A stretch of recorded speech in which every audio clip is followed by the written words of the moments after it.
Commence primary ignition.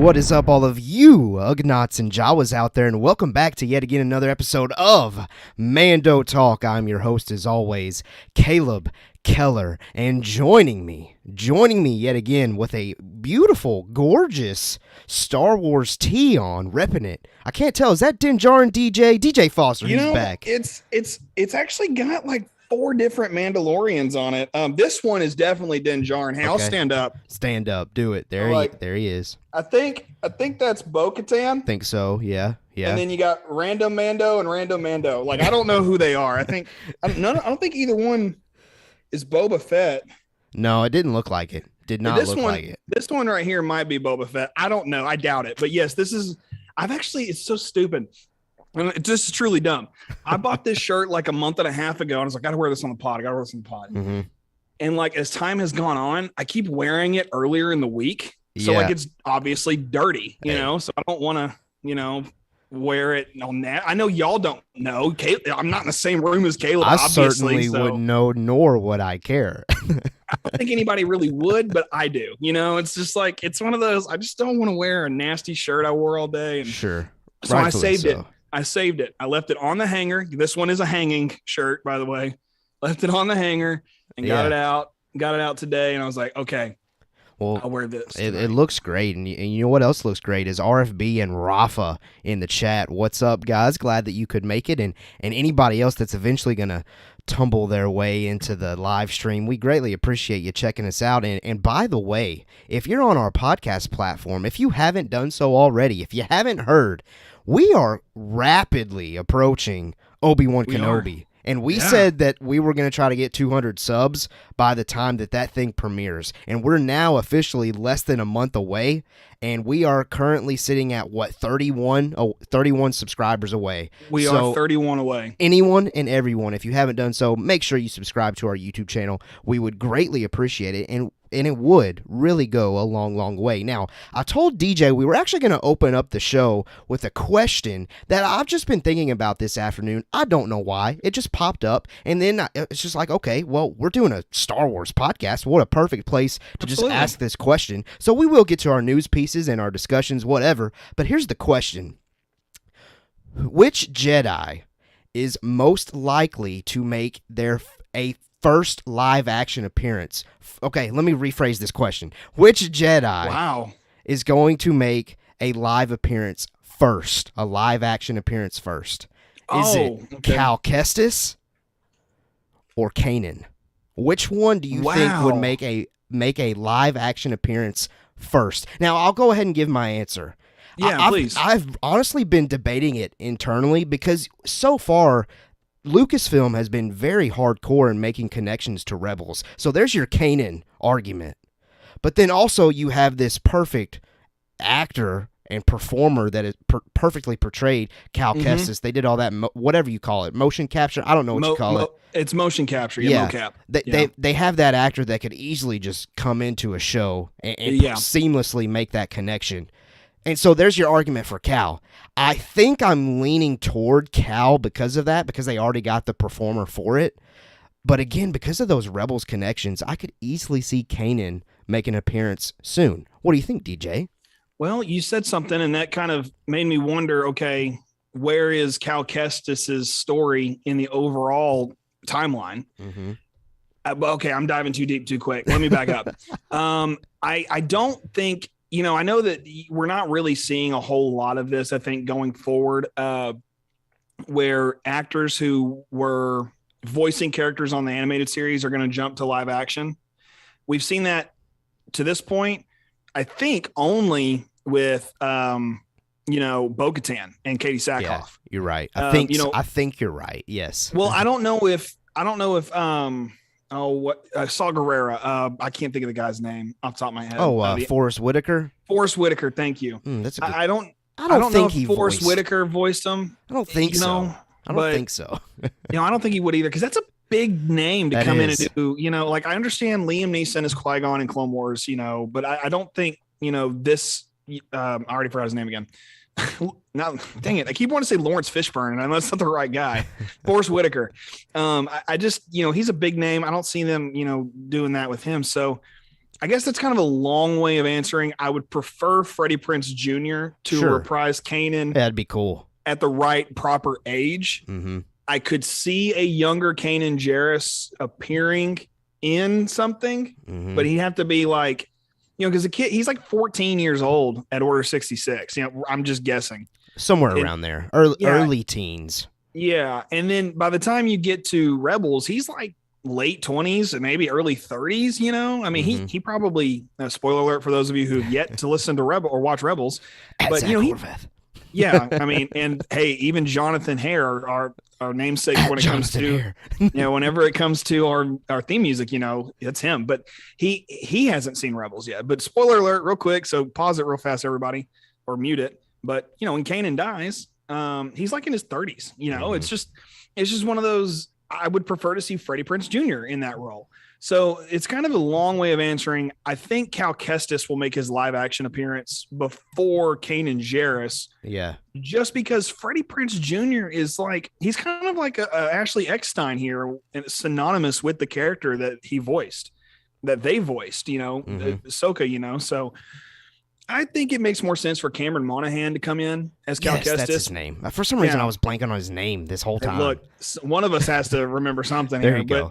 But because of that thought, I had to look it up. Where does Fallen Order take place in the timeline? Mm-hmm. It's 14 years after Order 66. So Kanan's probably late 20s. Yeah. So Cameron Monaghan's in his late 20s. He may be in his 30s. If he is, he's very young. Yeah. But, or at least he looks very young. But I would say that it makes more sense for Cal Kestis, just given where he is at the timeline as the kind of powerful Jedi he is. Mm-hmm. And even Kanan says in Rebels, he lost his way for a little while before he found Hera. So it's one of those, okay, let's just kind of see and kind of play with the story kind of thing, I think, more than anything. So I would lean towards Cal Kestis, but it's not to say I don't want to see Kanan live action. I want to see them both, but Cal Kestis makes more sense. Absolutely. And over in the chat, and again, by the way, I agree with you. Again, just interesting question that popped up. Very interesting, yes. In my lovely afternoon. I guess I just had some time to think of some great thoughts this afternoon. It was great to have that question pop up. Over in the chat, Tim Arnold says, "What's up? What's up, Tim? Glad you could make it." RFB says, "So, just how close to live action is motion capture? I mean, Andy Serkis, Snoke, among others. I mean, what do you think, DJ?" It's still digital because you're giving a digital performance. Andy Serkis would tell you he's giving a digital performance, which even if you go back to Lord of the Rings, when he was working on Two Towers, he worked very hard to make sure that his performance as Gollum was translated into the motion capture and into the digital realm, to the point that there's one scene in Two Towers where Gollum spits and they left Andy Serkis's spit in that scene. They didn't digitize it. So it's digital Gollum, real life spit. And I know it's a thing, but that's the only time he's not digital as Gollum. Okay. Mm-hmm. Like every other time he's pretty much in Return of the King, he has a moment where they go flashback and he's young and but because Gollum, he's always digital. So to say that motion capture, okay, just draw the line. It's a digital performance that is being translated, onto, I guess, screen, maybe another way to put it. So I'll just kind of leave it at that, All right. That goes. Yeah, no, that's good analysis that you always bring with that kind of stuff. And of course, before we move forward, before we get into our main discussion and topics this evening, Rafa says, for me, could be Cal Kestis. The actor said that his character had too much story to tell, and he wants to interpret Cal. So, yeah, I agree, Rafa. I think the performer is there. The performer wants to do it. It makes sense that eventually I think we'll probably see Cal Kestis in live action, before we see a Kanan live-action portrayal. And what's up? Hello there to John Hare. What up, buddy? I would, to further the thing with Cameron Monaghan, he was at the Rise of Skywalker premiere. For those of you that watched the blue carpet premiere, it was blue for that premiere. Fun little tidbit if you didn't know that. But he was there, and it's partially probably because they wanted to, hype up Fallen Order, because I'm not. It may have released at that point. I can't remember. It was 2019, so if it did, it just been out for a short time. But I always, I take that kind of stuff and be like, whoa, hey, that important person's here. Like I think that's a big deal. So I didn't see Freddie Prinze Jr. at the Rise of Skywalker premiere. Facts. Absolute facts. But you know who was there? Who's that? Matt Lanter, voice of Anakin Skywalker on Clone Wars. And speaking of Anakin Skywalker, okay, we're going to talk a little bit here in a minute about some Obi-Wan Kenobi. That is true. That is true. But before we can talk about Obi-Wan Kenobi, we have to talk about Andor. Do it. I'm trying to just segue. Segues. Well done. Get into it. Paul Blart's just rolling on by, and here I go with them. You ever been on a Segway?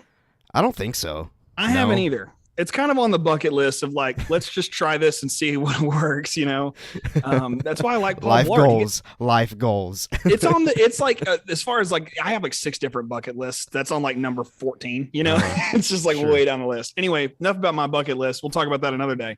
But let's talk about some upcoming project rumors and potential leaks that may or may not be true. We don't know because, again, potential rumors, potential blah, blah, blah. Here we go.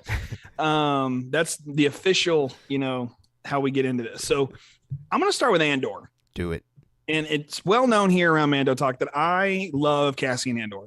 He is my favorite Star Wars character of all time. And for so many reasons, I won't get into that for now. If you want to figure out why he is my favorite, go back to February of 2021. I thought you were about to pull the actual date. No, I know. It's like January. It's end of January, beginning of February 2021. My first appearance on Mando Talk to hear about all that. But here's the big rumor, and I think we could, it makes sense. If you're trying to avoid spoilers, is this one I would say minor spoiler? Like scale 1 to 10, it's like a 3. It's one of those that I'm not bothered by seeing at all. Yeah, so I don't think it's a major spoiler at all.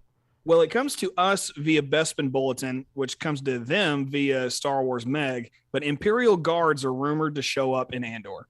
So kind of a neat thing there, just because they're a huge connection to obviously a major character being Emperor Palpatine. And I think there's with anything that's kind of rebellion centered, we're going to have a moment where we're like, oh, the Emperor's nearby, let's run away kind of thing, or maybe they'll try to kill the Emperor. I don't know. Like just throwing out ideas, there's no telling what they do with the show, but it's nice to think, okay, here we have a legacy character. I would consider a legacy character. Imperial Guards who've been there, they were in episode 6 and then in their own ways, episodes 1, 2, and 3. I think they were blue up until episode 3, which I don't think they were called Imperial Guards. They were called like Senate Guards or something like that. Yeah.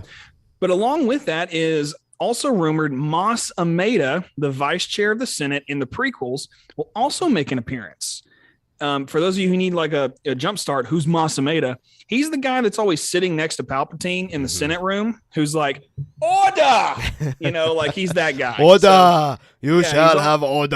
Yeah, he's like, and then in one deleted scene, he does some weird tongue thing where he's like, it's so freaky. But anyway, go back, and that was my terrible Mas Amedda tongue impression. Let's just forget I ever did it. Yeah, let's just move along. Yeah. So anyway, Mas Amedda is also rumored to join in, and RFB hits us with a fun fact. Imperial Royal Guards were previously Republic Commandos. Ooh. So maybe there's still some clones hanging around by the time we get to episode 6. At least maybe in Andor for sure. Oh, dude, can you imagine Tamara Morrison showing up? Oh, I would lose my mind. Anyway, so Caleb, I love the idea of this. Yeah. Imperial Guards, Mas Amedda, where are you at here? Well, I mean, for me, my head goes straight to, if we've got Imperial Guards, we got Mas Amedda. I mean, who else? Palps, baby. Palps. And I think that Andor has the theme and the tone to dive into what a lot of people consider their least favorite part of the prequels, but I've come to love it, is the political landscape of the galaxy. And yeah, I think that would be a tremendous story show of any of the shows that they have going right now. I think Andor is probably the most, if you want to go like into, the political, like I said already, the political landscape of the galaxy, especially in this time frame when the Empire is trying to gain traction. They're trying to spread all across the galaxy. This is the best place to do it, and having these type of characters show up, Imperial Guards, Mas Amedda, all of these connections to Palpatine, of course, Palpatine, we know his political connections. Let's do it. It'd be a great little subplot to this Andor series. And I know that, at least I think, Cassian's parents were separatists, correct? If that is true, I feel like I've heard that. I don't remember, because it's one of those very obscure things. It's got to be in a novel, and it kind of makes sense that his parents might be separatists, just given like he has quite a bit of aggression towards the Empire. So I would lean that way. Yeah, why not? Well, regardless, all kind of background and things going on here in Andor that I feel like could be a great little story from just these characters showing up. Yeah, I agree 100%. And just a couple more small tidbits about Andor, and then we'll move forward. But Andor was originally intended, per a report that's just kind of been floating around, for 5 seasons, but now it's more likely to have 3, which, listen, I'm okay with, this, because I feel like with Andor, you can only do so much because we know his end. Right. Give us a good origin story. Give us a good, follow up in season 2. It's a trilogy, so trilogies in Star Wars, they go hand in hand. So it's very nice. I think that'd be good. And then also Andor season 2 is set to begin filming in November. So season 1 in the can, in post-production, it's on its way to us. Hopefully, I think August is the thought for a lot of folks. Yeah. Hopefully. Okay, so Caleb, any thoughts about the decrease in seasons, or thoughts on even the coming up second season filming? Well, for one, the reduction of going from 5 seasons to 3 doesn't bother me in the slightest. If anything, I think that probably excites me more, because they took maybe some extra fluff that they didn't necessarily need, and they shortened or concised that story and made it jam-packed for full 3 seasons, to where there's not going to be any lull time or downtime or anything like that. What's the phrase they call, like a when an episode's filler? pointless. Filler. There you go. There's the word. Yeah. Filler episode. No filler episodes, because we've gone from 5 seasons to 3. So not bothered by that at all. And then Andor season 2 already set to begin filming in November. That tells me Lucasfilm is confident in this thing. So let's do it. I really hope that it crushes it. Now, of course, the fan base, I'm going to bring it up. The fan base has been burned by that before. Rian Johnson was given a trilogy before The Last Jedi even came out. Yep. Let's not even talk about that, though. There are, what are you gonna similarities, but I think Andor's going to crush it.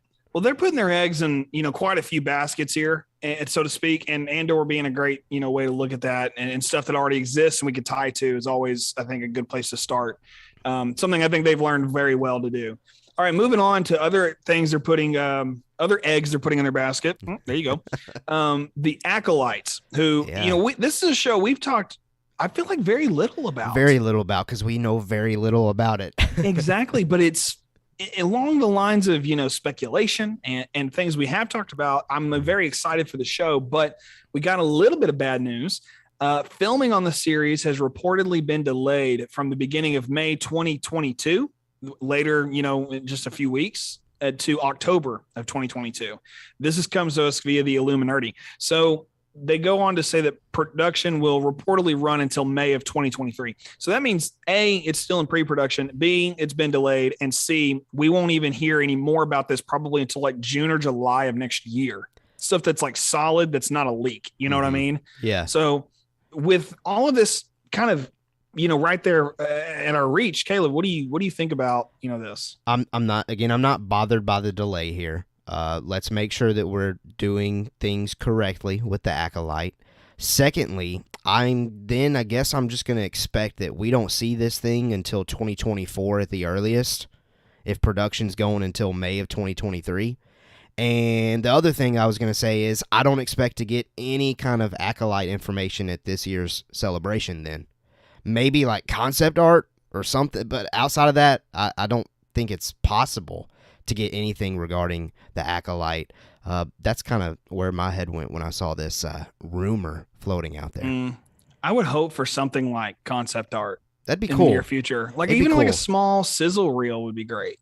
Like I don't know what's on the docket in full at Celebration, but like, can't that just be like a, hey, we're doing this too, kind of Sure. thing? You know? Here's some concept art. Here's a bunch of Sith. Yeah, that'd be cool. It'd be cool. I have a bunch of Sith. Anything would be Expect good. expect an Acolyte sizzle reel trailer next Celebration. That's what I would say.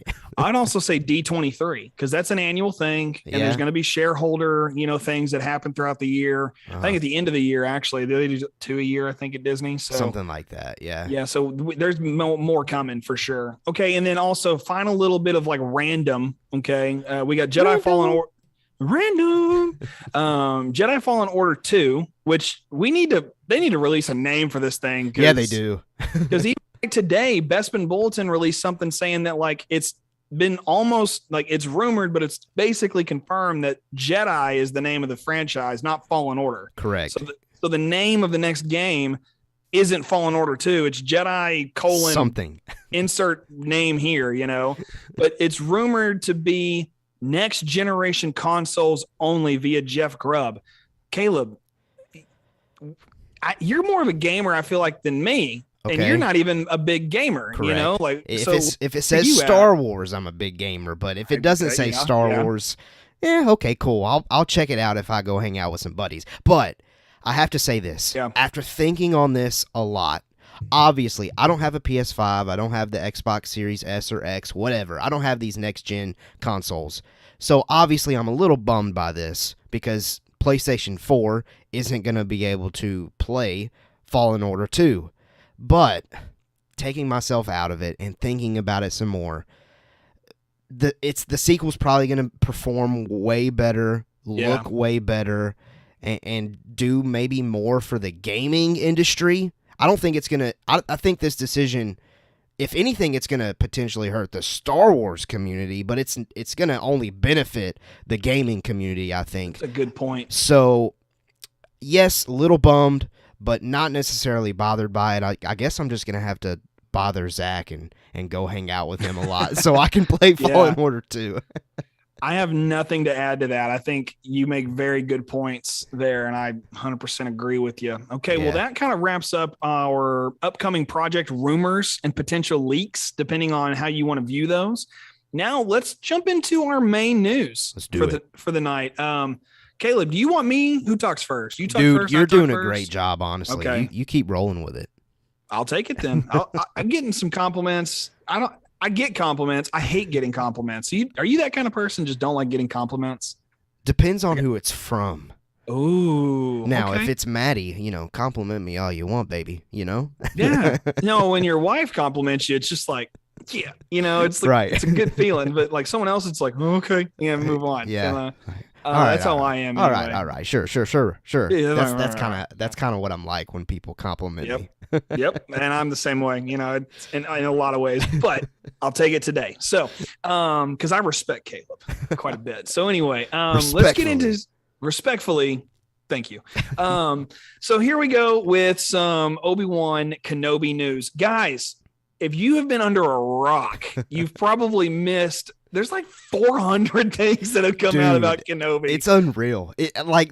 And this is why DJ is kind of leading the news this week, leading the show, because I text him. I'm like, look, this Kenobi stuff, I can't keep up, man. You got to help me out. And luckily, he just kind of rolled with it, and he got the job done as far as the notes go and collecting all this stuff. So props to him. Man. But yeah, there's a ton of Kenobi, which is great news because that means it's right around the corner. Which, by the way, since it's right around the corner, help us get to 200 subs on YouTube. Yes, we are so close, and there may or may not be some special music for Kenobi whenever we get there. Ooh, there you go. So, and there may or may not be some special coverage for Obi-Wan Kenobi and Star Wars Celebration that we might be announcing potentially next week. Oh, okay. Yeah. Oh, it's coming. Y'all don't even know. Okay, but what we do know is these new images from Obi-Wan Kenobi. Like, okay, real quick, we can go ahead and flash the thing up on the screen, Caleb. Like, obviously, there's 3 new images. You've probably seen them floating around. If you haven't, maybe hopefully you have. They're really cool.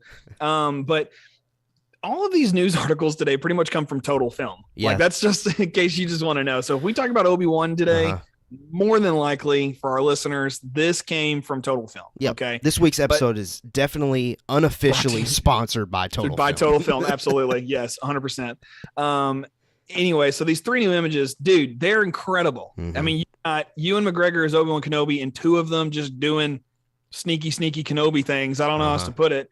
As well as an up-close look at Rupert Friend as the Grand Inquisitor. Now, I kind of tweeted about this. I'm going to take this real quick, and then I'll toss it to you because this is the one I kind of wanted to talk about all week. Yeah. I've been very negative about my Grand Inquisitor thoughts up to this point, and this image turned the tide a little bit. Let's go. We were talking, you were tweeting back and forth, me and Caleb, and not that we don't already talk anyway, but we're tweeting back and forth, and he goes, fair enough. And I was like, fair enough. But like, it was just as a misdirection because I really like what's happening with this particular angle. It just shows that everybody has a good side, like give me from my good side, that kind of thing. So I think that's Rupert Friend's good side as the Grand Inquisitor. So it looked really good to me.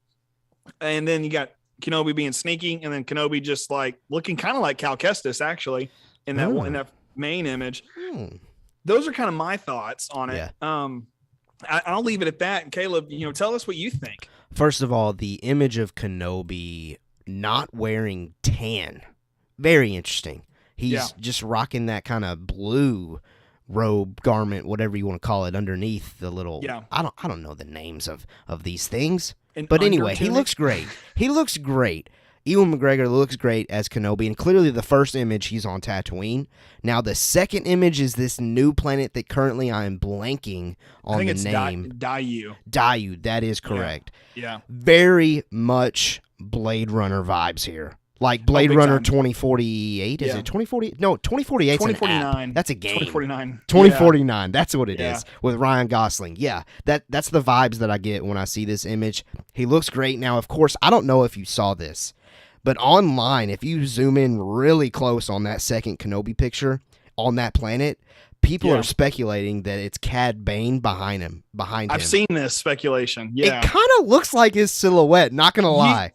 Unless it's just Dave Filoni wearing a cowboy hat back there. Oh, that'd be great. That would be better than Cad Bane. It would mess up the canon timeline a little bit because he's an X-Wing pilot post Return of the Jedi. Maybe it's his long lost grandfather or father. There you go. One of them.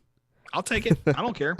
I don't care. But yeah, the two images of Kenobi look great. The 2 images of Kenobi look great. Now the Grand Inquisitor image, I'm with you. He looks great. Looks intimidating. And secondly, too, I think the stormtrooper in the background helps a lot too. It does. I feel like if that trooper wasn't there, then I would probably have a less of a positive reaction to it. Now it would have been positive because he looks great, but seeing that trooper there, it just really puts you in that zone, I guess, of man, this guy's dark. We're back with the Empire days. It's gonna be great. It's gonna be awesome. I'm a believer in Rupert Friend as Grand Inquisitor after seeing this image. I am too, and I think that you bring up an interesting point that you see the stormtrooper in the background there. It's almost as if it's like, okay, it's an animated character in live action. Maybe I just needed to see another live action thing I recognize next to this thing in order to. Maybe it's a psychological thing, Yeah. Maybe I'm diving way too deep. No, you don't say, is I that think too you much? make a good point because let's think back to the Book of Boba Fett. When Cad Bane was standing out in the desert alone, there were people that absolutely hated the way he looked. But I felt like when he got into the actual scenes side by side with the mayor, Mok Shaiz, and the Pikes and Boba, like he looked more part of the world. I guess you could say. Yeah. So that's a great point. Great analysis. It is, and it's also a lot though that it's like you're used to seeing it one way and it's hard to see it a different way. It's like the first time I saw the Clone Wars characters, I was like, that doesn't look like Hayden Christensen. You know, that's what I remember thinking that, but come to a point where you're like, oh, that's Anakin. You know, it's no problem. Yeah. So I'm at that point now with Cad Bane. I'm sure I'll get to that point with the Grand Inquisitor as well, personally. Mm-hmm. That's these new images from Obi-Wan Kenobi, and go and bask in all their glory. Save them, make them your cell phone background, whatever you got to do. You know? Now, before we go any further, let me go to the chat real quick. Let's just catch up on some of you guys that are hanging out with us. We greatly appreciate it. Yes, we do. Rafa says, I need a PS5. 100%. I agree, Rafa. We all do. We need to start a GoFundMe and then distribute it to all of our listeners. So we can all play Jedi Fallen Order too. You're on to something there. Tim Arnold says, maybe we will see Mace Windu with the laughing face emoji. I think that's become we referenced that last week. Those of you that are Marvel television show viewers and heavy into the following what fans are saying on social medias, Marvel fans are always like, when is Mephisto going to show up? Yeah. I think Star Wars when is Mace Windu going to show up? If it's not him, it's Snoke. Yeah. Because I feel like Snoke's coming eventually. You know, he's somewhere in a little test tube in the background. You know, we're going to get there eventually. But Mace Windu, he's just kind of one arm in it, you know, or one hand in it out there. Maybe he's got a hook for a hand. I don't know. It'd be something kind of different. That would be something weird. What if his hand is his lightsaber? Oh, I don't know if I'd like that. No, I'm just for like a split second. I'd be like, okay, I see you, Star Wars. Oh, but that won't happen. Yeah, I don't think so. John Hare says, looks a lot better in this picture. Still missing the yellow eyes. Yeah, I've seen a lot of people say that. It's for some reason here. I'm not bothered at all. I don't know why. I get it. It's in the animation. Doesn't like contacts. Maybe his eye. Maybe some people can't wear them. It's not possible. Yeah, maybe they can't. Maybe that was just like he's got it pre-written into his contract. He's like, listen. Surely they can edit that though. You can. They did it to Hayden Christensen in 2004. Right. Okay, you know, and I say 2004 because that's when they were editing the movie. So don't come after me. Fair enough. Last one here, and then we'll carry on with our Kenobi updates. Rafa says, could we see references from the Kenobi's book written by John Jackson Miller? I'm going to pass that to DJ because I think he knows something about that. I haven't read that particular novel. Never mind. but because I have heard tidbits and things like that, why not? I mean, it's no secret that they brought legend stuff into canon. Look at Thrawn. I mean, he's your number one example for stuff like that. So I love. And then also clone Palpatine for the novel readers of old and the Rise of Skywalker fans of now. He's a clone. I mean, those are the facts, you know? Yep. So it's not like they haven't adapted these things. So yeah, why not? Because I don't know that novel, but sure, bring it in. Come on. I love it. Well, let's go ahead and jump into our next piece of Obi-Wan Kenobi news. Deborah Chow, director of Obi-Wan Kenobi, also director of a couple of Mandalorian episodes. Just one. Good Mandalorian episode. I think it was two. Two? Okay. I think. Well, she did the one where all the Mandalorians come down from the heavens and rescue Din Djarin. Yes. This is the way. That was like the Mandalorian episode for season one, in my opinion. That was so good. But she dispels the hearsay on whether or not Darth Maul was going to be involved in Obi-Wan Kenobi. So we talked about this a couple weeks ago, I think. Yeah. Or maybe it was last week, but it's kind of just come back around. And I just wanted to briefly kind of mention it. And this was the quote she gave. This is the one that kind of got shared around for a while. She said, as long as I've been involved with Obi-Wan Kenobi, we've never had Darth Maul in any of it. She goes on to say, Dave Filoni did a beautiful job telling that story already. Real quick thing on that. Deb Chow has watched Rebels. At least Twin Sons, you know. Yeah. Oh, for And sure, for sure. and for her to say that it was beautiful, it gives me, I wrote this in the notes, it gave me all the warm, fuzzy feelings. Uh-huh. Because it's just like, thank you. Thank you for taking the time. This is more proof that the people behind Kenobi took the time to dive into the animated shows. Absolutely. Now, if Deborah Chow didn't take the time to watch them herself, I guarantee you she called up Filoni and said, hey, which ones do I need to watch? And Filoni probably gave he would be the one to give the perfect catalog of Clone Wars Rebels episodes to watch. Absolutely would. Yeah. Man, they should do like on Disney Plus, a Dave Filoni playlist or something, where the creators go in there and pick out the ones that they feel like most connected to or something, and have like a little mini video to start before the playlist goes, where Filoni's like, I picked these episodes because yada yada yada. That'd be so cool. I love that. That's so cool. That's right up my alley, because that reminds me of, like, I don't know if anybody else does this, but my dad and I have watched a lot of Turner Classic Movies together. Hitchcock and other directors in films that are just fantastic. Like, I love the original King Kong. Like, I love that movie. So, like, I love watching the intros on Turner Classic Movies before the movie starts. It's a lot of fun, to get the little background information about things. And that's where a lot of my random movie knowledge, not that where it comes from, it's just kind of like where it all began. Sure. The stuff like that. So I would eat that kind of stuff up. I would love that. Dave Filoni playlist, bring it to Disney Plus. That's fantastic.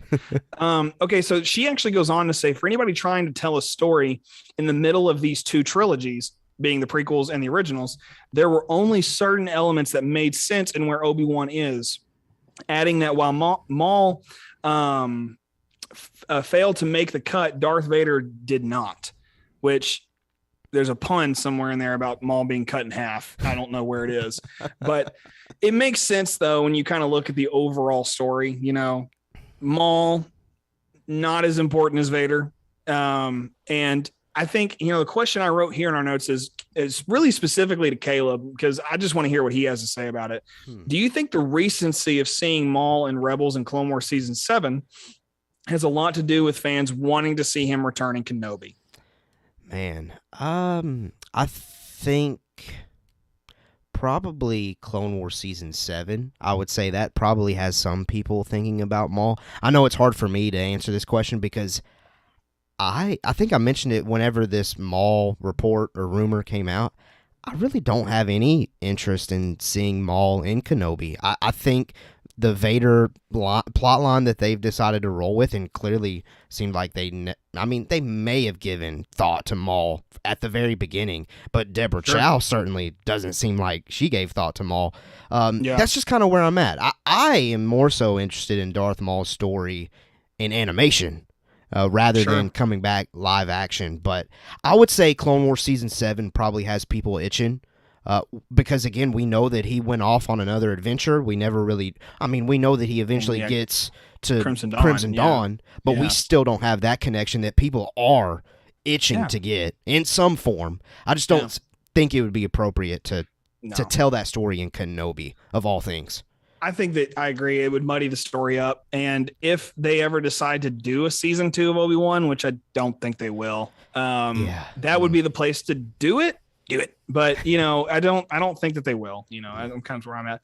Okay, second question on this: does this mean that Darth Vader is the better villain when compared to Maul? 100%. Okay, 100%. I don't. My inner prequel kid wants to argue that, but it's really hard to. I have a hard time like making an argument, even though I want to argue it. I think, for me, the thing that Maul is missing is the. Because with dialogue. all great villains, you can kind of see where they're coming from.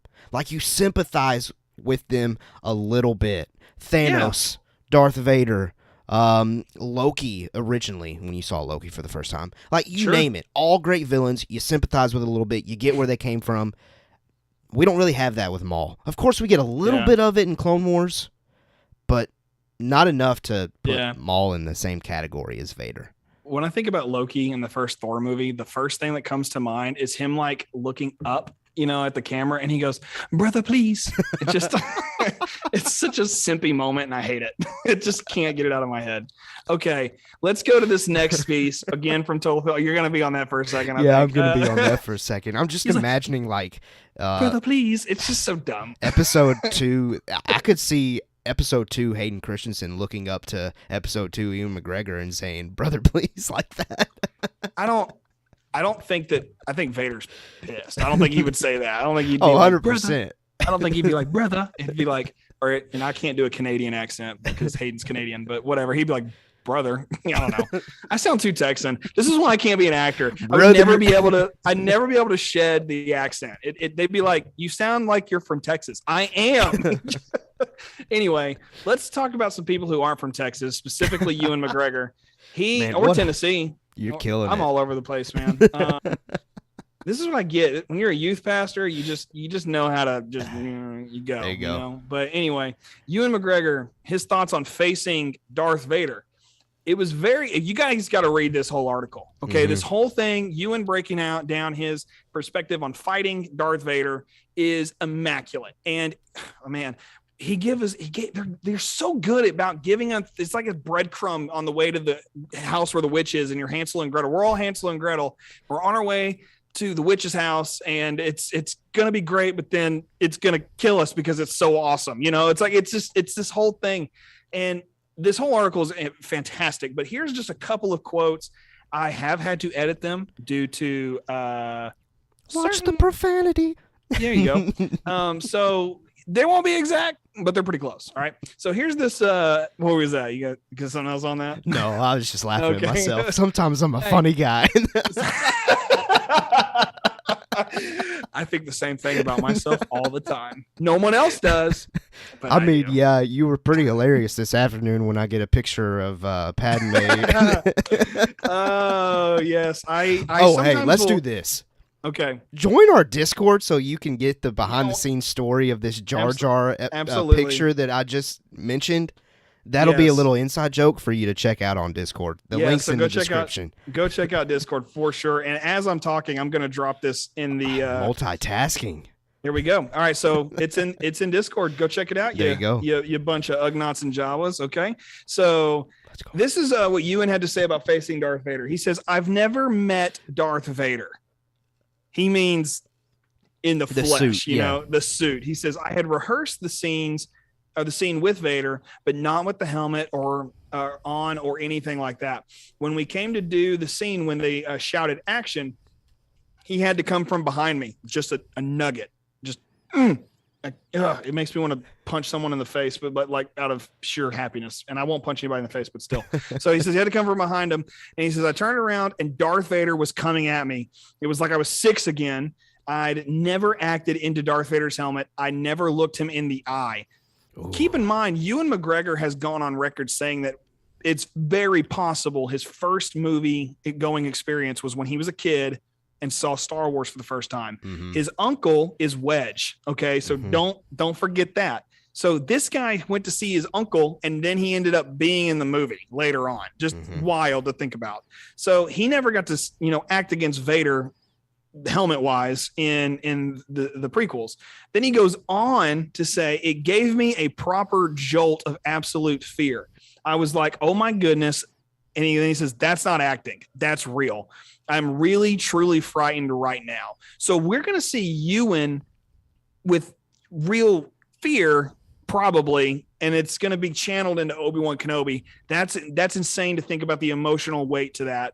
And then he goes on to talk about being against stormtroopers in real armor, not CGI like the clones. Honestly, I'm kind of whatever. He's already talked about that before. Darth Vader, Caleb Keller, your thoughts? It's really exciting. Really exciting. And like you mentioned, the just tidbits here of he says action, and he came from behind me. I want to know. I really, really want to know what's going on. I feel like I don't. Not yet. Oh no, you're right. I don't want to be spoiled or anything, for sure. Yeah. For sure. Yeah. But I'm itching to know. Let me just say that. I'm itching to know what's going on here as far as this fight goes. And yeah, I would be terrified if I was trying to do a scene with Vader and this person in this suit's legit coming at me. Yeah. and I'm having to act against that. Yeah. Yeah, I could easily see myself Like, not necessarily having to think about acting and it just Yeah. naturally occurring. sure. Yeah. I mean, I still remember going to the Revenge of the Sith premiere and seeing members of the 501st there. Shout out to RFB, former, if not still current 501st member. But he actually did speeder bike stuff. His part of the 501st, he was a speeder bike guy. But I didn't know this. He put it in our chat one time, like forever ago. And Did he? It was one, I think so. I mean, if he's still listening, he can confirm or deny. I can't, Yeah. maybe he will. But anyway, I remember being there and seeing Darth Vader walk down the hallway and like everybody stopped. Right. You know, and he was escorted by Imperial Guards and stormtroopers. And it's just like, if you see Darth Vader, you kind of freeze for a second. It's like I just rewatched the Under the Helmet special about Boba Fett, and they talk about the parade he first appeared in and walked through, you know, with Vader. I'm looking at Vader and I'm like, gosh, that must be so cool to think about. You know, you could have been seeing Darth Vader in a parade, but like this goes a step further because he's fighting the guy. Mm-hmm. You know, Caleb, I mean, anything else you want to add on this? I mean, because it's just so awesome. It's awesome. I mean, it's just awesome. I mean, it's just something that it's hard for me to put into words how I feel about, because it's just I need to see it. I need to see it happen. I'm too excited to see it happen. So that's really all I got. So let's add this one question and then we'll move forward to a little bit more Deborah Chow information. What will the ramifications of that fear that we see on Ewan's face as Obi-Wan? What are the ramifications for how Obi-Wan perceives his old Padawan as time moves forward to the events of A New Hope? How Obi-Wan perceives his old Padawan? Yeah, because like he's fighting Anakin underneath that. Correct. He knows that. I mean, he's got to know. Well, if he doesn't know it, you know, at that point, in the Obi-Wan Kenobi novel I've read, Mm-hmm. he finds out about Darth Vader via a HoloNet news thing that runs somewhere in Mos Eisley, I think. Mm-hmm. So he's like, wait a minute, Anakin's alive? So then he goes into hiding even further in this particular novel I've read. I think that's the legacy of Obi-Wan Kenobi. So the thought is, does Obi-Wan even know that Vader is alive? And once he figures out, oh shoot, that's Anakin inside that suit. What does that mean for A New Hope? Like how, not necessarily how we perceive A New Hope. What does it mean for Obi-Wan? Like he's very jaded, I feel like, about Darth Vader in episode 4 and 5 for that matter. Mm-hmm. In part, I guess maybe some of 6. So he's very jaded. So what do you think? How do you think that's going to like translate here? I know, at least again, in my interpretation with Obi-Wan against Vader in A New Hope, he's very much at peace with it. I think he knows what he has to do. He knows that it's Anakin under there. He knows he can't really do anything about it. So he's going to just put all of his trust and faith in young Luke to get the job done. But like you kind of alluded to here now, and this is something that I wasn't even thinking about, Ewan mentioning fear and that kind of being portrayed in this moment. It's weird thinking of Obi-Wan being scared of Anakin, because in all of in Revenge of the Sith, in Attack of the Clones, they're brothers. There's just love. Like there's no need to be afraid because they have each other's back. Now, that's another great possibility of, like, is Obi-Wan going to figure out that Anakin is Vader prior to this fight? Or is it something that maybe Obi-Wan figures out because of this fight? Oh, that'd be better. I think I prefer the second one. I think him seeing Vader come up from behind, not knowing that it's Anakin, and that's why he's got fear, makes the most sense. And then maybe he discovers that it's Anakin, and maybe he comes. I don't know. I don't know what the next step would be. I don't know what the next step would be. That's reminiscent of Rebels when Kanan and Ezra fight Vader as they're trying to take off in an Imperial, transport. Yeah, because they're like that was another Inquisitor, and Kanan's like, no, that was a Sith Lord. Yeah, and like. It's because it's Darth Vader, but you feel the fear in that moment, I think, a little bit. And I think that's kind of what they may try to do here with Vader, because the second option, like you said, is better. Let it be that he I sound like Yoda. Let it be that he let it be, you will. Yes, it will. I'm trying to remember what I was going to say now. Let it be that he finds out that Anakin's in that suit because of an altercation. Yeah. Early on. Maybe it's like a movement, something that he does, and Obi-Wan's just like, Anakin? Like, well, in the mid lightsabers clashing, he looks at him and says, Anakin. Like, I want tears. Well, tears. in similar fashion, in the Tarkin novel, Tarkin just through like deduction, like Sherlock Holmes, he kind of just figures out that Vader's Anakin. If you've read or I've listened to the audio version of Tarkin. It took forever, but it was a great book.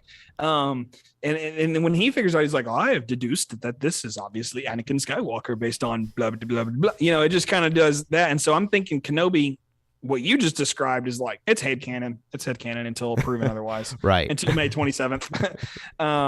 Well, that's kind of the big stuff here about Ewan and Vader. Let us know what you guys think, whether here in our chat or in Discord or hit us up on Twitter. Yeah. We're always looking to have conversations with, honestly, I'll talk to anybody. I'll talk to this brick wall behind me. I don't care. I do want to add one more thing just real quick. Please. I feel like just to kind of on that same line, I think Kenobi's going to come into confrontation with Inquisitors the first 2 episodes. Yeah. So that way, as viewers, we can tell the difference between Kenobi fighting an Inquisitor versus Sith Lord in episode 3 of the series when he comes face to face with Vader, and that's how Kenobi figures out this is somebody bigger than just an Inquisitor. This is Anakin Skywalker. But it needs to be quick because remember, it's only 6 episodes. Correct.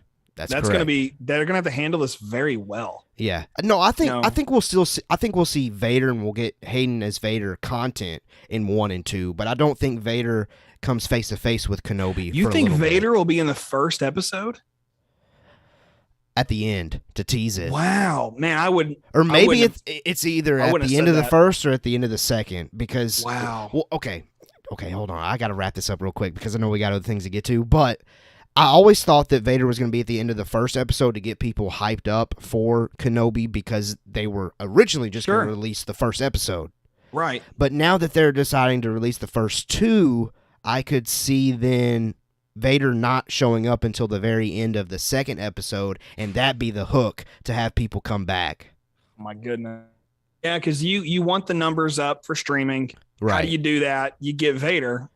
That'll do it. Yeah. You know. So that's making me think maybe no Vader in episode 1, but Vader at the end of episode 2. Man, you know, I had not considered that. And I don't even know, like, I'm take a week, I think, and process this and come back and we can see what we have to discuss. Because that's a really cool idea. I love that. Okay. Well, kind of channeling this unknown. Okay. Yeah. This one of our last, we've got 2 or 3 more, but this is one of our last ones. You know, I titled this news piece, Surprise, Surprise, Surprise. Deborah Chow spoke about the possibility of cameos from existing content and new characters in Kenobi. Okay. This is kind of a quick thing. You know, she kind of just, this is again, amongst all those total film articles that released over the last week. She basically says this: Obi-Wan's going on a journey. That's going to be different. There's going to be different people that come into his life. One of the things I was trying to do with the series was to have the legacy and who is important in Obi-Wan's life and to also have some new characters. So it's going to be a mixture of the two, but I do think there are some surprises to come. I hope.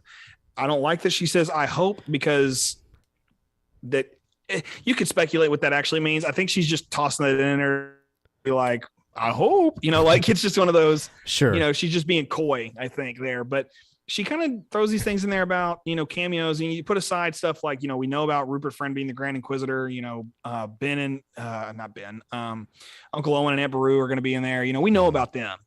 So when it comes down to this, as far as other cameos, does this in any way confirm appearances from characters in the prequel trilogy or Clone Wars? Specifically those 2. 100% prequel trilogy. I haven't really thought about Clone Wars, man. Well, I think Satine is the big one.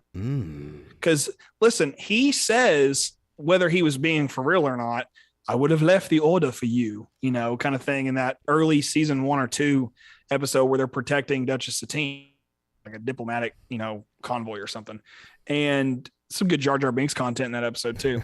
But in this case, Duchess Satine is... she's the only person he would have left the order for. Mhm. And that's the dichotomy between Padme and Anakin, obviously, in those two characters. So that's what they were doing in Clone Wars, and it's a little bit Moulin Rouge, which stars Ewan McGregor. So that was all on purpose, but it has implications now at this point. Yeah. You know, so that's why I was thinking Clone Wars. I could see that. I could definitely see that. Small thing. Yeah. No, I don't like that a lot. And I feel like the reason why she put, maybe, this is just my answer, why she says I hope at the very end is because it seems like every other day Kenobi leaks, rumors, whatever are starting to happen. Maybe she's just saying, I hope people don't ruin the surprise. Yeah, man, that's probably a good point, because that happens. You know, I'm gearing up for, because May 4th there's supposed to be the releasing of, or are we talking about that in a minute? I can't remember. On May 4th they're supposed to release the Book of Boba Fett Disney Gallery. Yeah, we did that last week. We did that last week. See, I don't even know where I am. I'm in the past. Let the past die. No. It's like, you know, we're supposed to see that on May 4th. So I've been rewatching the gallery stuff, and Favreau talks about how stuff leaked in season 2, but they were able to keep Luke a secret. And he said, I'm very proud of that. And I think he should be. So whatever they can keep secret here, I think is good. You know, like let the surprises come the right way, not 100%. not in the way that often happens with leaks and whatnot. So, okay, those are on the surprises, but we've got more Deborah Chow. You know it. You know, we're basically a Deborah Chow fan club here tonight. Yeah, we are. Hey, rightfully so. Absolutely. She's incredible. She's incredible. Absolutely. Amazing director. So she, of course, director of Kenobi, went on to talk about the connective tissue between Revenge of the Sith and A New Hope. And she said, I wanted to be very respectful to what exists and not change anything that George Lucas intended originally or anything like that. Of course, when breaking a new story, one can't help but impact what is already come or is to come. Little tease there. Obviously, there is room for interpretation here, she says. So, Caleb, do you expect there to see things that will impact the fight between Obi-Wan and Vader in A New Hope? I think we've kind of lightly talked about this tonight, but I think we're going to see some residual effects, you know, from what she's saying here. Oh, 100%. I think things are going to transpire. I mean, it could be the minorest of things, and I'm going to view that fight differently just, again, because this series is getting made. Right. So, but I think her mentioning I wanted to be very respectful to what exists and not change anything that George intended, that part right there is probably a piece of that quote that I need to send over to Jacob, because I always, and I've shared it before, Jacob has always been very true to believing that no, Vader and Kenobi cannot come face to face after Revenge of the Sith until A New Hope. But what are his thoughts on this series as a whole then? Oh, he's excited. I think he'll get over it. I was about to say he'll get over it, you know. But no, this is Deborah Chow saying, don't worry about that. We took that into account. We did what was necessary to make sure that we didn't mess with George's original intentions. That's good. And I think that you're right in that interpretation of what she's saying there, because that's what we want to hear.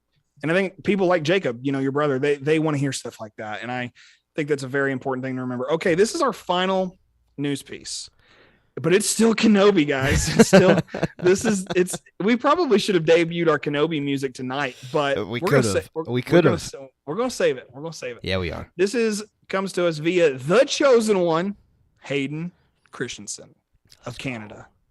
Oh, Canada. I like knowing that he's from Canada. I don't know why. I just think it's a fun tidbit.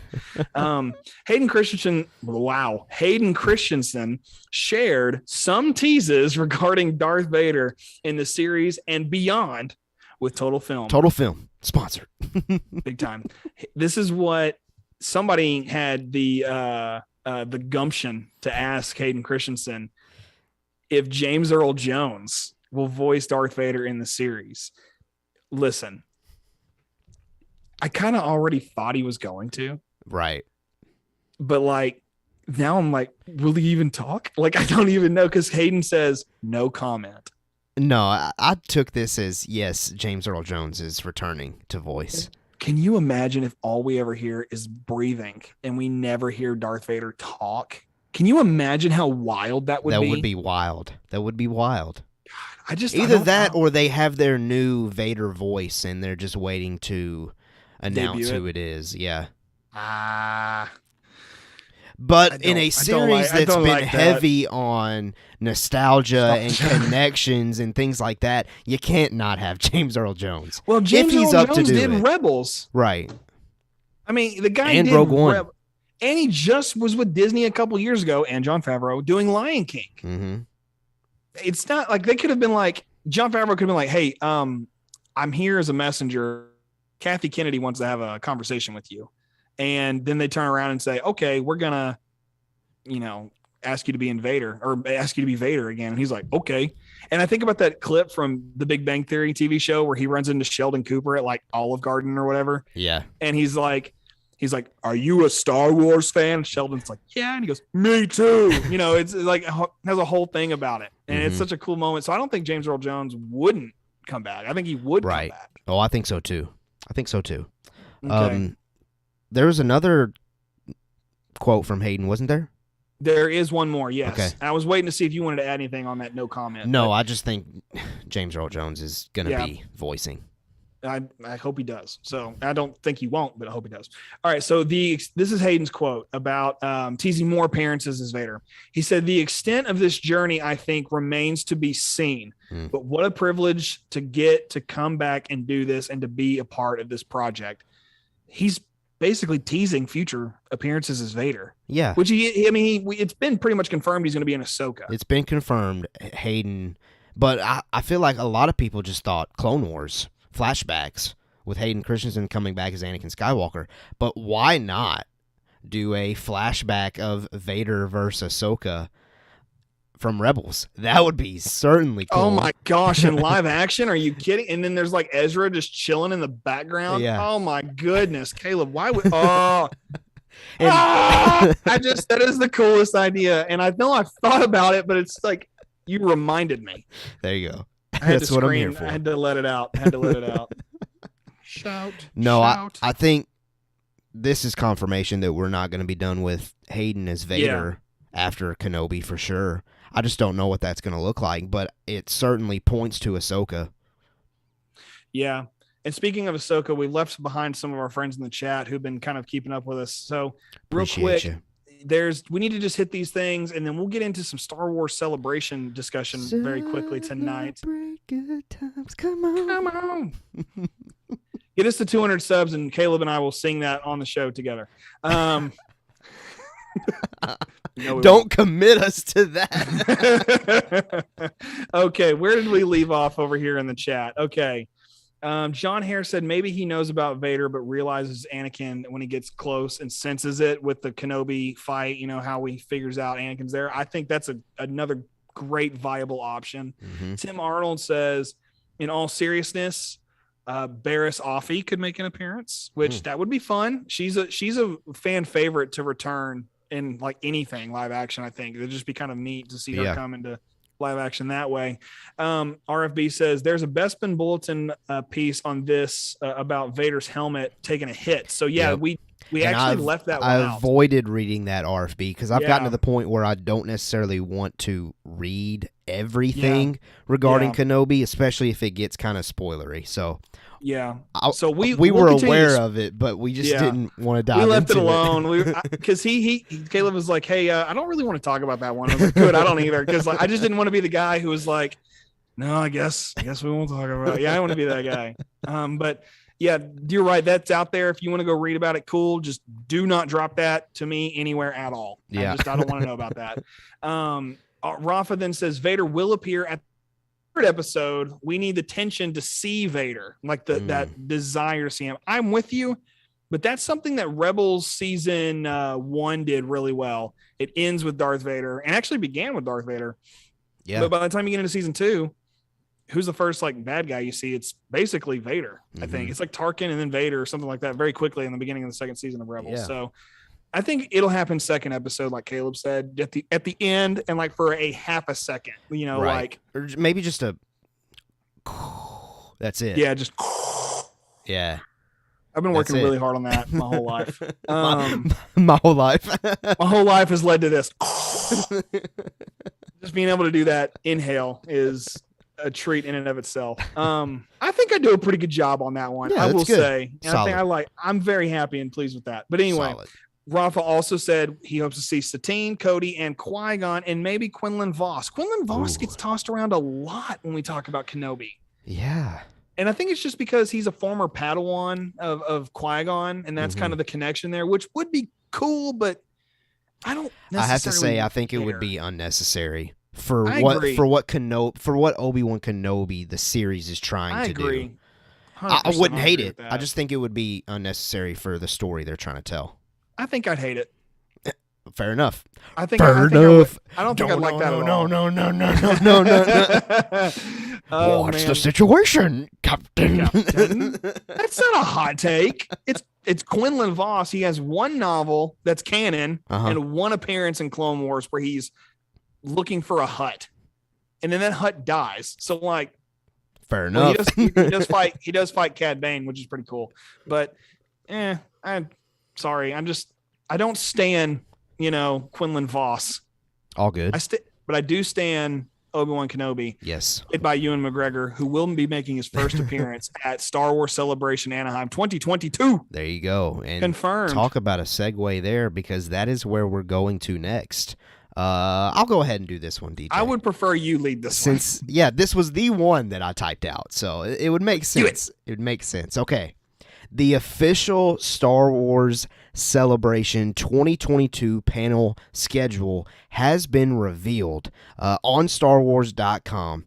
We won't necessarily take the time to read through the entire list because it is a massive, jam-packed list. Yes. Those of you that are going to Celebration, if you're able to get into these panels, you are in for a great time. But what we wanted to do was we want to scroll through this list really quickly, and we are going to pick out which panels stand out to us the most. So I think we said like 2 or 3, but really, like I just said, I'm fixing to just sit here, scroll through it, and I'm going to mention the ones that I'm like, oh, that's cool. Now, first of all, for me, obviously, is the Thursday, May 26th, Lucasfilm's Studio Showcase, where they are going to do their live-action television update, I guess you could call it. Yeah. Obi-Wan Kenobi, Andor, The Mandalorian, and I'm assuming more. Like maybe Bad Batch in there too. Well, see, that's another panel though. Is the Bad Batch season 2? Oh, you're right. 2. That is another panel. And I don't think they're gonna mix the animation in here with it. So I think if anything else, maybe Ahsoka.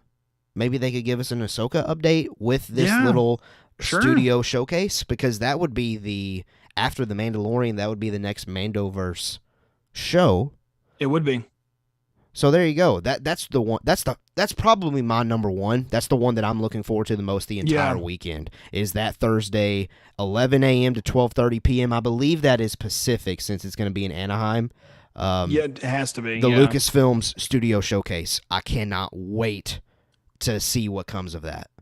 I wonder. I mean, not because it's just because it's Lucasfilm. I wonder if they'll drop a random Willow update in there too, because it is Lucasfilm. It does say Lucasfilm. True. So, I mean, I've never even seen Willow. So you've never seen Willow? I started it when it hit Disney Plus, and then it took me a minute. And the most intriguing thing to me about it is that Ron Howard directed it. Mm-hmm. So I need to go back. I got all the way to the point where Warwick Davis meets Val Kilmer, and I had to stop watching because I had something else going on, or I don't know. I don't know. I just got to go back and restart it. This is like 2 years ago, so I haven't even sat down and watched it. But I just throwing that in there as maybe just a thought, because it's possible that because it says Lucasfilm, there's more to Lucasfilm than just they could freaking drop Indiana Jones too for all that under that logic. That would be cool. That would be. I don't think they'll do that at Star Wars Celebration, no, but like it would be really cool if they did. Okay. I think. What's another one that stands out to you? Well, that's what I was about to say. You mentioned the big panel, and that's obviously, really good stuff there. But guys, it's the 20th anniversary of Attack of the Clones. That's a good one too. And the Attack of the Clones 20th anniversary celebration is taking place this year. And that's on, I think, the 27th, if I'm not mistaken. Yeah, Friday, May 27th from 2 to 3 p.m. So I know what I'm doing my time that day. I'm going to sit down. I'm pretty sure it's a Friday. So yeah, I'll be at home with my daughter. So like, I'm obviously going to just soak it in, that day, but that's the one I'm looking forward to, because Attack of the Clones, granted, objectively, it is the worst Star Wars film. Objectively. When you rank them, I rank it way down low, very, very low. But that movie is freaking dope. It's a good Star Wars movie. I've always said that Attack of the Clones on paper is one of the best ones. It's just the execution of it wasn't as good as what it was on paper. I don't necessarily agree with that, and that may be a hot take, but at the same time, it's not. It's the most lackluster of the prequels. Oh, it's yeah, 3-1, I agree with it's that. 3-1-2, but I put 2 below. Shoot, I put 2 below Last Jedi. I mean, just in its overall delivery and everything, but it is good. I love the movie. It's fantastic. I was just listening to another podcast the other day that talked about just the DVD of Attack of the Clones. That was the whole topic, was the DVD of Attack of the Clones. So like, I'm enjoying that. It's not that I hate it. It's just not the best one, Sure. I mean, just because it's not the best one doesn't mean it's not incredible. No, of course. And it is an incredible movie. We got Yoda doing crazy flips and whatnot, and Anakin loses an arm, and we get a guy named Dooku, and there's clones. I mean, Jar Jar may or may not be a Sith because of this movie. I mean, you don't get random Jar Jar Sith stuff without Attack of the Clones. You just don't. So that's where this all comes into play. So I'm very much looking forward to this, because we are going to look back, and Ewan's supposed to be there, which means he's hopefully on the panel. That was an annoying thing about 2019 celebration, was that the Phantom Menace 20th anniversary had none of the original actors on the panel. It was just people who worked on the film, which is fine and it's great and it's good, but it's like, where was Ewan? Why wasn't Liam Neeson there, or Samuel L. Jackson? Why wasn't anybody there? Or Frank Oz? Frank Oz wasn't even on the panel. So that would have been nice, but they didn't do that. I'm hoping that since Ewan's going to be there, he's on this panel. That'd be cool. That'd be awesome to hear him talk about times with Christopher Lee and Hayden and everything. I'd just be over the moon to hear about all that. So that's probably my number one for the whole weekend. Okay. Truthfully. I've very much been looking forward to that. Okay. So we've both shared our number ones. So my number 2, it just seems natural. Let's go there. My number 2, I guess, would be the Mando Plus conversation with Favreau and Filoni, which is the 11 o'clock to 12 p.m. slot on Saturday, where it says that Favreau and Filoni with special guests for a look back and a look ahead at what's to come. So that's very exciting to me. That's why that one's number 2. I mean, it's Mando talk. Why would I not have Mando Plus in my top ones? Well, that's actually, I think, my second 2. That's my number 2 as well, because for the same reason you said.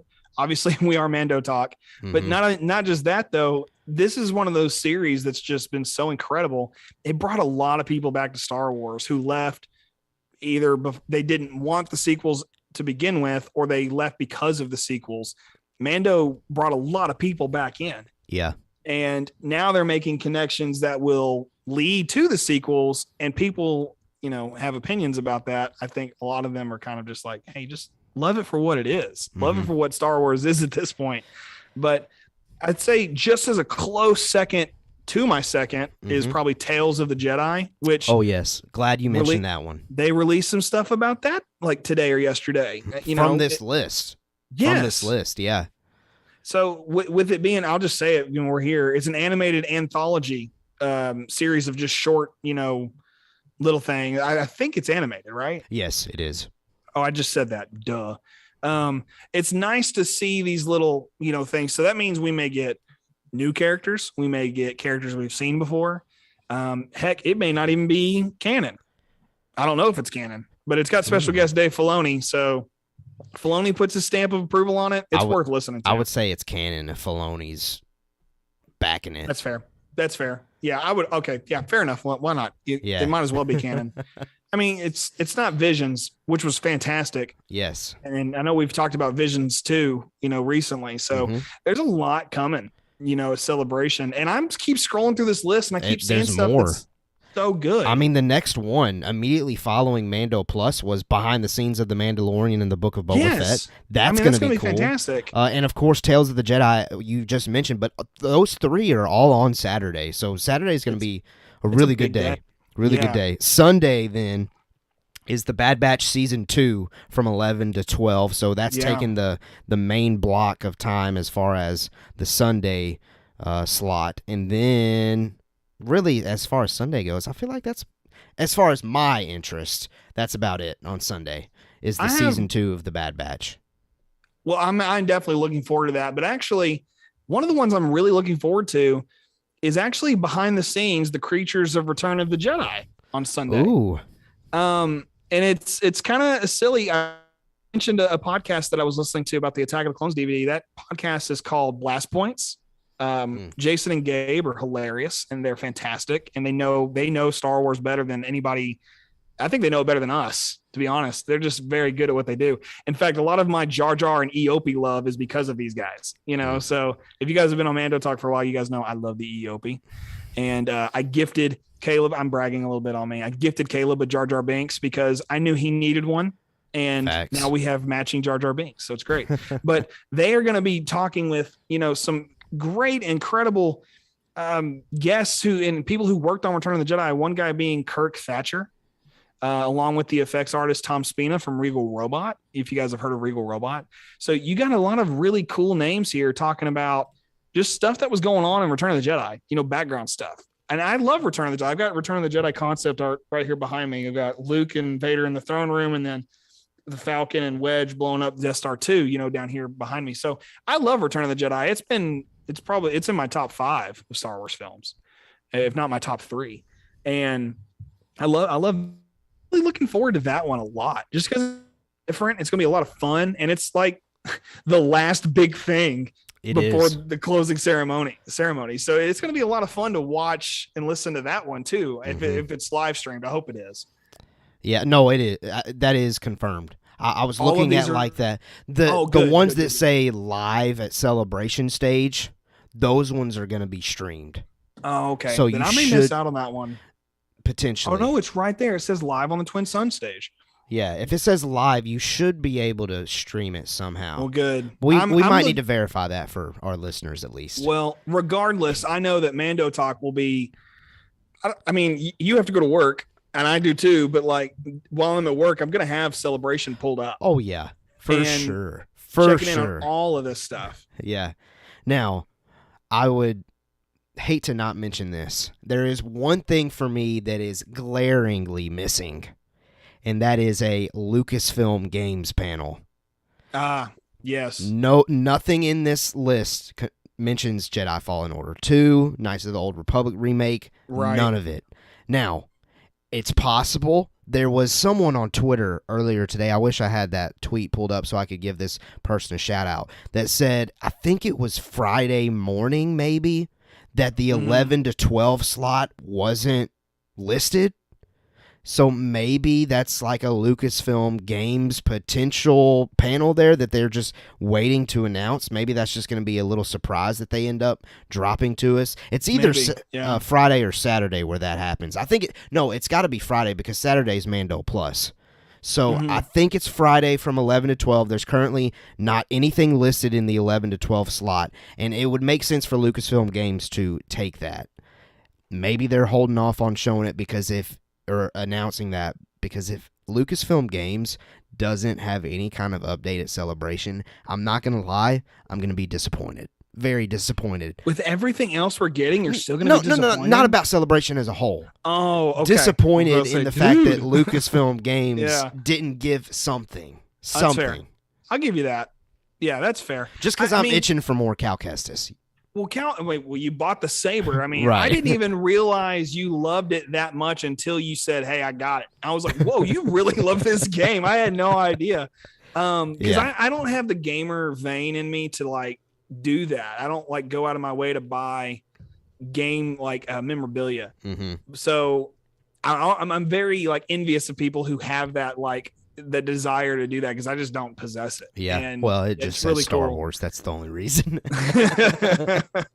One other thing that we haven't talked about, and it's not necessarily Star Wars Celebration related, but Star Wars Day is about a week away. Less than a week away. Wednesday, next it's Wednesday. This Wednesday. So May the 4th is coming up very soon. So I hope you enjoy your Star Wars days. And But I wanted to throw this in there because if you've been on Twitter today, you've seen Caleb and I talking about this. Somebody on Twitter, and I have to go back and double check. It was an account on Twitter called @EwanDaily that tweets like random Ewan McGregor updates, which kudos to them because right now that's a lot of stuff going on. But when it's not Star Wars, I'm like, man, what are you tweeting about? But aside he from did just get married. Yeah, he did to Scott go. Pilgrim actress. Yeah, but there's that, I guess. And then he did Halston on Netflix last year, which was an incredible series, by the way. But he's going to be on Jimmy Kimmel May 4th. So, and I had to dig for this. It was not easy to find. I had to go to ABC's website, figure out how to get tickets to the show. And then that took me to a different website. I was like, am I going to get a virus? And then there it was. Click the date. Boom. Ewan McGregor. You know, so Caleb and I have talked about there potentially being some kind of a sizzle or clip or something. I think it's going to be a clip, a sneak peek, a scene of Ewan acting. Because usually that's what they do. When they bring the performer out on stage, they show some clip from the film or show where that performer is showing their talent. Yeah. And I even took it as far as texting to DJ, like, it's going to be the clip of Ewan's Obi-Wan Kenobi looking out on young Luke. Since that's of all of the trailer scenes, I feel like that was the one that had the most focus. So they wouldn't be spoiling anything if they gave just a little bit of more seconds of that moment to show Ewan, like maybe something that he says or just some facial expression or something regarding that. I think it would make sense to see a sneak peek from Obi-Wan Kenobi. If it's not that scene from somewhere in the series, I think it would make sense to see it on the evening of May the 4th. Yeah, and if it's not that scene, I think it may be the altercation that is inevitably coming between him and Uncle Owen. You know, maybe they'll say, "Hey, here's Joel Edgerton. That would be an incredible acting scene to can drop. You imagine? Because those two guys are great performers. Yeah, they are. In Star Wars, they never talked. You know, even old Ben never talked to old Uncle Owen. Mm-hmm. You know, that never happened. So that when they do finally talk, it'll be the first time that we've seen them have a conversation on screen, which is really cool to think about. So maybe that's what I'm kind of hoping for with that. That'd be cool. But Luke makes more sense. Yeah, I mean, I could see either or. Now, maybe though they drop a Kenobi trailer earlier in the day on May the 4th, and they just play that again on Kimmel. That'd be cool too. That'd be really cool. They're just like, here we have the Obi-Wan Kenobi trailer. Let's play it. And now here's Ewan McGregor. All right, let's break it down scene by scene. Ewan, what happens next? Like, that's all they're gonna do. If they did that, that'd be awesome. You're right. That'd be really fun. Yeah. That'd be really, really fun. Well, certainly next Thursday when we do our stream, I'm sure we will have Star Wars news to talk about since May the 4th, Star Wars Day, is literally the day before. So make sure that you come back Thursday at 6 p.m. Central Time live on YouTube to hear our Star Wars Day analysis, breakdown of whatever comes. But since you won't hear from us until after Star Wars Day, we hope you have a great Star Wars Day. Let us know in Discord, on Twitter, Facebook, Instagram, TikTok, at Mando Talk. Let us know how you are going to celebrate Star Wars Day. And certainly may the 4th be with you. And hopefully you continue celebration with Revenge of the 5th by checking out Mando Talk. Because we'll be live on that day. So we're going to have to go all dark. We're going to have to go all dark that next week's episode. Maybe we should get some special dark side music for our intro next week. All right, I'm looking at you, man. I'm looking at you. I'm looking at John Hare. What are you looking talking at about? You, John Hare. Yeah, and I saw this thing forever ago about Star Wars Day. It's like, you make sure you leave out Dino Nuggies and milk or chalky milk for Grogu or whatever. So he comes in like it's Santa Claus or something. Yeah. But now I'm thinking to be more in universe. It's like, let's leave out broth and Spotchka from Baby Yoda. Yeah. You know? Make sure you leave out broth and Spotchka for Grogu, or else he won't come visit you. Do it. Well, DJ, anything else you would like to mention to our lovely listeners? And I mean, you did a phenomenal job as far as leading the ship. I know you said earlier you don't like compliments, but DJ, you're great. You're great. Thanks, man. You're great too, Caleb. You're better than me at that, honestly. No. I guess the last thing I'll say, well, thank you. I guess the last thing I'll say is it is NFL draft day. Hoping the Cowboys draft some people that don't utterly suck, and we do something good next season. They did pretty good this last season. They just that playoff botch, and then I think your Titans similar. Yeah, Titans #1 seed, and they lose first game in the playoffs. Get out of here. Get out of here. Man, way to bum me out after a great episode, man. Well, you know what doesn't bum you out? What's that? Star Wars. And hopefully Mando talk doesn't bum you out. And if you're listening at this point, there's no way it doesn't, because you wouldn't be listening to this hour and a half episode that we've got for you this week. But hopefully you enjoyed it. Hopefully you have a great week and a great weekend. And I mean, I guess that's all we have to say. So until next time, as always, we have spoken.